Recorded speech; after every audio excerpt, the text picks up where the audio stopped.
In this video, I show you how to make healthy eating easy and effortless. I talk about spirituality and food, trusting your body's wisdom, the fallacy of willpower, the complex relationship between food and emotions, hunger versus cravings, the connection between diet and lifestyle changes, and then what to eat, navigating the influence of media on our diet, and then lastly, making it practical, right? How to make it practical. Confronting the core issues for lasting change. Let's dive into it. The link between food and spirituality can be seen throughout history. Many religions have specific food rules. For instance, some Muslims are not allowed to eat pork, Hindus avoid beef, and some Buddhists are vegan. In today's more secular world, these religious rules have evolved into ethical eating choices, like going vegan to avoid causing harm to animals, or choosing organic food to help the environment. This makes sense, and many of us want to join in, but it's not as easy as just wanting to be part of a movement. You might feel like it's time to quit junk food, which, it's a good thought, but if you're doing it just to join the cool kids table, it's going to be a struggle for you. If you don't see the world as a nurturing place, and if you don't take care of your own needs, giving up comfort foods is going to be very difficult. A healthier diet is great, but removing the junk food can feel like losing a source of comfort when you're not fulfilled. Before making any dietary changes, you might want to focus on what's going to help you stick to it. First, just copying what a religious figure eats or what some guru is telling you to eat will not bring you inner peace. Until you find your own sense of calm, it might just be better for you to stick to eating whatever it is you want to eat whenever you want to eat. Understanding your motivation is key. Change is challenging. For it to last, you need to know why you want it so bad. Do you really care about the environment, or are you just seeking approval from some in-group? When you're constantly dealing with feelings of insecurity or needing somebody to care for you, makes it hard to maintain healthy eating. Actions and desires are often linked to our need for security, which is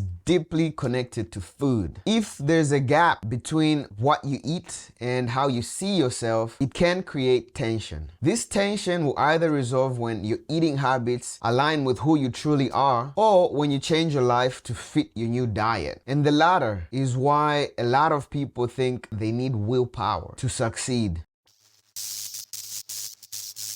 Why do we give into unhealthy eating habits even when we know the consequences? Like after a week of eating clean and healthy food, we might binge on donuts despite promising ourselves not to. It can feel like your willpower is failing you, allowing these compulsive behaviors to take over. But is it really just a lack of willpower here? The conventional belief is that without willpower, nothing in your life will ever get done. Like sleeping in, missing work, overindulging in junk food. This reliance on willpower shows a deep lack of trust in ourselves. We think that what we desire is bad and we need to force ourselves to be good, hence using willpower to stick to a healthy diet. However, relying on willpower for self-improvement is a recipe for failure. When we force ourselves to change, we end up fighting against our desires. Eventually, in a moment of weakness, our true feelings resurface and it's 2 a.m. and you're ordering Uber Eats. The real purpose for willpower and self-discipline is to help us remember the deep reason for wanting this thing so bad, our why. For example, you might want to start eating healthier because you want to see your kid graduate high school and college and be there with them. When you connect with these reasons, unhealthy foods start to lose their appeal. It's not just a matter of using knowledge to overpower cravings.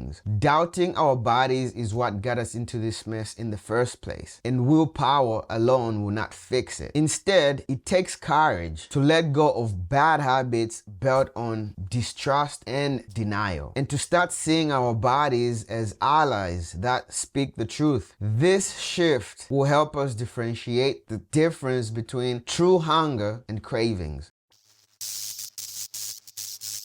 How can we trust our bodies to guide our eating when we're often tempted by foods that make us sick? This struggle often happens because we use food for reasons beyond just nourishment. And number one on that list is distraction. For example, if you're stuck in a job that you hate, grabbing a handful of gummies from your lunch bag can feel like a quick escape from this stressful situation. You're not really hungry, you just want a break from an uncomfortable situation. Another reason people misuse food is to fill emotional gaps, such as seeking comfort or love. People who are feeling depressed often end up eating a lot in an attempt to ease those feelings, but no amount of food can bring love or acceptance in your life. This behavior often starts in childhood, when kids learn to eat for reasons unrelated to hunger, like to stop crying, right? To get approval, like, you're such a good boy or whatever. To address overeating and snacking, it's important to look beyond willpower and self-discipline. Those snacks often fulfill a need, comfort, or distraction. If those needs are not met, no amount of dieting or exercise will fix the problem. And you might just turn to another harmful habit.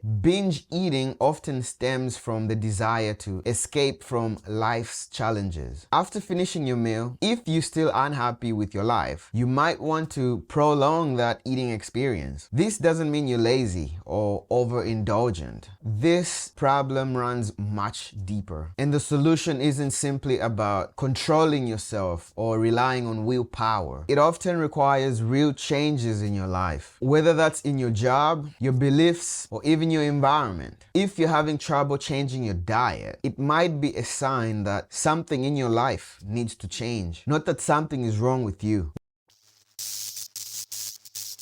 We're constantly told by the media and by medical experts that we can't trust our bodies and that we need their help whenever something goes wrong. They suggest following daily nutritional requirements and following strict guidelines, like taking specific doses of medication or avoiding certain foods. Often, what our bodies tells us contradicts this expert advice, and our bodies are wise, and learning to trust them can bring great rewards. When you've been eating like crap for a long time, it's important to be patient with yourself. And if you slip back into old habits or when you feel confused, that's okay. Don't treat any new dietary advice as absolute truth. What works for one person might not work for another. No matter how convincing a book or a guru may be, your body is the ultimate authority. If a diet stops serving you, don't hesitate to let it go. If you're to boil it down to one thing and simplify it, the focus should be on eating whole foods and avoiding as much as possible processed foods. We often turn to processed foods like frozen dinners and takeout because they're convenient, right? And convenience here simply means letting others do the work for you, which we choose because we're busy. We're commuting and working long hours. However, processing often strips food of its natural flavor and nutrients. And to make it palatable, food producers usually replace everything that's lost with artificial sweeteners and additives that mislead the body. After years of eating processed foods, our bodies may struggle to recognize healthy foods based on taste and smell. Fortunately, we can regain this ability by avoiding artificial ingredients and focusing on whole foods. Ultra-processed foods are particularly harmful, so the goal should be to reduce how much we rely on them and eliminate them as soon as possible. To make lasting changes, you need to shift towards home-cooked meals. And if you want to take it a step further from whole natural foods, consider growing your own vegetables in your backyard or shopping at your local farmer's market. However, if you're not willing to slow things down a notch and simplify your life, sticking to a healthy diet of whole natural foods will be a challenge. When you're constantly rushing from one thing to the next, fast food is probably your only option, and it's better for you to just accept that than try to fight it by implementing things that require you to slow things down. The solution to your problem may not lie solely in your diet, but many issues have a dietary aspect to them. People often find it easier to make home-cooked meals or to stop overeating and snacking when they experience a significant lifestyle change, like getting married, finding their purpose, or leaving a toxic job or relationship. However, if the core is a troubled relationship, simply changing your diet will not help, and it could even make it harder to stick to new habits. Overindulging in desserts may be a sign of underlying problems, indicating that something important is missing in your life. Until those core issues are addressed, the cycle is likely to continue. The search for health and the perfect diet can easily turn into an obsession. When we're facing difficult problems, we might look for something less intimidating